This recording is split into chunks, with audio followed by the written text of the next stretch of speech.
I think the Minister has expressed his frustration and distress. I actually think the Minister shares the depth of anger that most of us have in this House.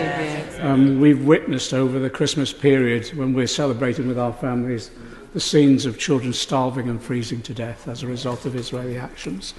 The only solution, up until now, the actions that have been taken clearly haven't had the effect we wanted.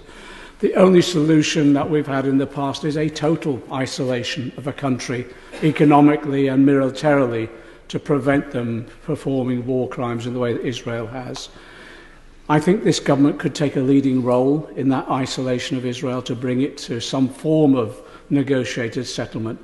But can I just say one thing that grates with me in particular, is that we have an Israeli ambassador who's an advocate of a greater Israel, refuses to recognise the Palestinian state, defies all the UN resolutions that have been passed about how we can secure that peace, and she still remains in this country.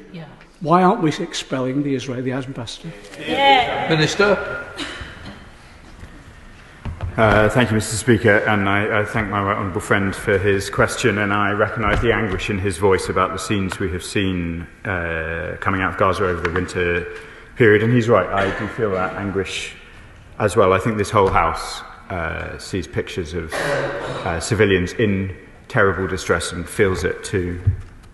I would say to my right honourable friend that he asked me about the Israeli ambassador.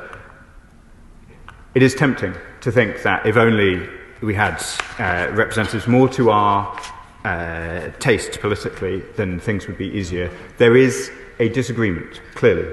There is a disagreement between the British and Israeli governments about the conduct of the war in Gaza and the humanitarian implications that flow from it.